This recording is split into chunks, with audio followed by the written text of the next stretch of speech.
မဲဤစခရဂိမ်းကနေပြီးတော့လူချင်းမင်းတယောက်ချင်းစီတိုင်းကိုကြိုးဆိုပါရခင်ဗျာပထမအဆင့်အနေနဲ့ကျွန်တော်တို့ပါဝင်ကစားရမယ့်ဂိမ်းရဲ့စီမင်းစည်းကမ်းတွေကိုပြောပြမှာဖြစ်ပါတယ်ခုရှေ့မှာမြင်တွေ့နေရတဲ့ရုံမတချင်းစဆိုတဲ့အခါမှာလူချင်းမင်းတို့အားလုံးလှုပ်ရှားနိုင်မှာဖြစ်ပြီးတော့အယုံမအတန်ရက်သွားလို့ရှိရင်လည်းလူချင်းမင်းတို့အားလုံးရက်တက်ပေးရမှာဖြစ်ပါတယ်အချိန်သတ်မှတ်ထားတဲ့အချိန်အတွင်းမှာသတ်မှတ်ထားတဲ့စီးမြင့်တွေကိုဝင်ရောက်နိုင်တဲ့သူကအနိုင်ရရှိမှာဖြစ်ပြီးတော့အကြောင်းမျိုးမျိုးကြောင့်လှုပ်ရှားသွားခဲ့တဲ့သူတွေကတော့ဂိမ်းကနေထုတ်ပယ်ခြင်းခံမှာဖြစ်ပါတယ်စုကြီးနေတယ်ဘာရမှာလဲစုကြီးကကြတော့ကျွန်တော်တို့အကြီးစီစဉ်ထားတာဖြစ်တဲ့အတွက်ကြောင့်မလို့အနိုင်ရရှိတဲ့သူထွက်ပေါ်လာမှသာလျှင်ကျွန်တော်တို့ကဒီစုကိုချပြမှာဖြစ်ပါတယ်နိုင်ရရှိတဲ့သူက2ယောက်ဆိုလို့ရှိရင်တော့1ယောက်တစ်ဝက်စီညီမျှခွဲပေးမှာဖြစ်ပါတယ်ခင်ဗျာလူကြီးမင်းတို့အားလုံးစီးနေဖြစ်ပြီဆိုရင်ကျွန်တော်တို့မဲအီစခရက်ဂိမ်းလေးစပါမယ်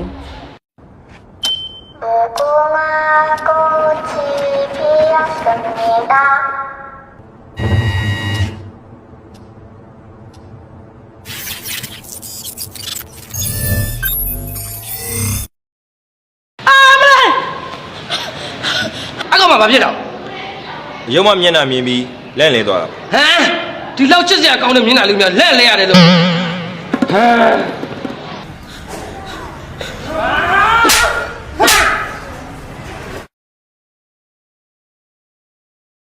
တခါတည်းအသက်ထွက်သွားပါပြီတခါတည်းဂိမ်းနဲ့ဆွဲထုတ်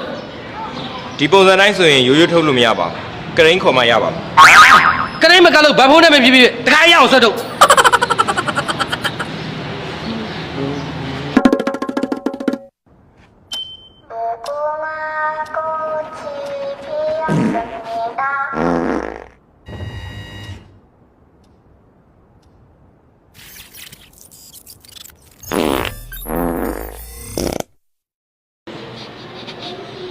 ဘာနိုင်လို့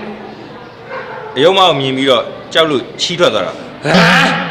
ဂိမ်းနဲ့လာပြီးချီးထွက်ကြတယ်စက်တရီကိုမရှိဘူး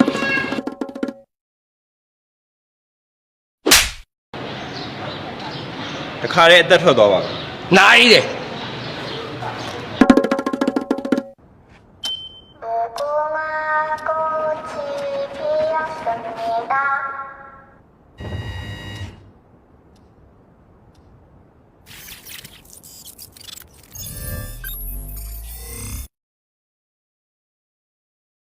အဲ့ကောင်ဘာထွက်ကြတယ်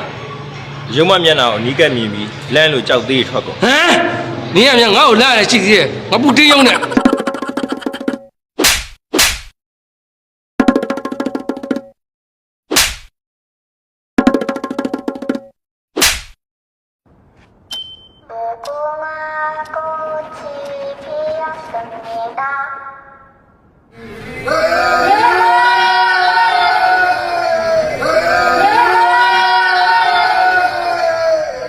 ပထမဂိမ်းမှာနိုင်ရရှိသွားတဲ့လူကြီးမင်းတွေအားလုံးကိုစိတ်ရင်းနဲ့ဂုဏ်ပြုပါတယ်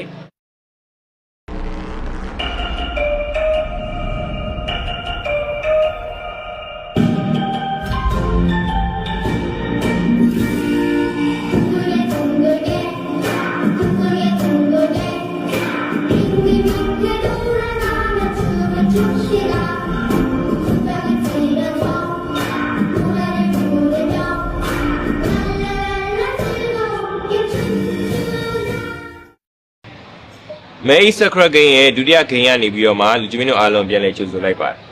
ဒီတစ်ခါမှာတော့လူကြီးမင်းတို့ရှေ့မှာရှိတဲ့မဲစခရက်ထဲကနေပြီးတော့မှ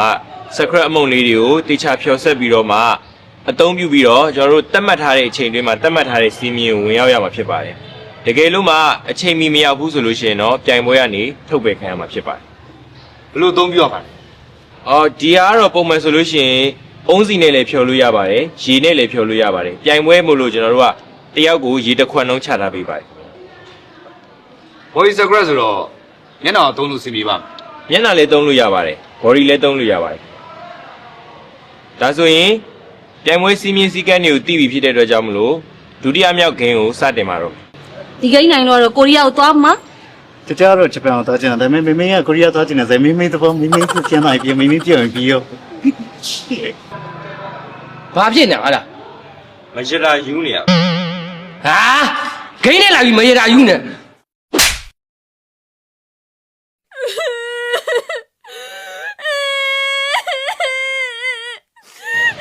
အဲ့ဘာဖြစ်လဲ သူ့လည်းမရှိတော့လို့အောင်းဝင်ခဲ့ ဟာဂိမ်းနဲ့လာပြီးမရတာယူတော့လိန်တာယူတော့ဟာ မဲဤ Sakura Game မှာနိုင်ရရှိသွားတဲ့လူချင်းမင်းတို့နှစ်ယောက်လုံးကိုစိတ်ရင်းနဲ့ဂုဏ်ပြုပါတယ်ဒါဆိုရင်လူချင်းမင်းတို့ရရှိသွားတဲ့စုကိုကျွန်တော်ကြီးညာပါမယ် ဘာရရှိမှာ စုကတော့ကျွန်တော်တို့ပြောထားတဲ့အတိုင်းအကြီးပါအဲ့ဒါဘာလဲဆိုတော့ဟိုရီကအယုံမနဲ့အတူတူချောင်းသားကို3ညအိတ်4ရက်သွားမှာဖြစ်ပါတယ်ညာ ဒီကတော့နေမဟုတ်ပဲလက်ပြီးခိုင်းတာကောင်းတယ်ပေါ့ သူတို့ကပြောသွားလား အယုံမကိုယူရမှာကြောက်လို့သူတို့ကို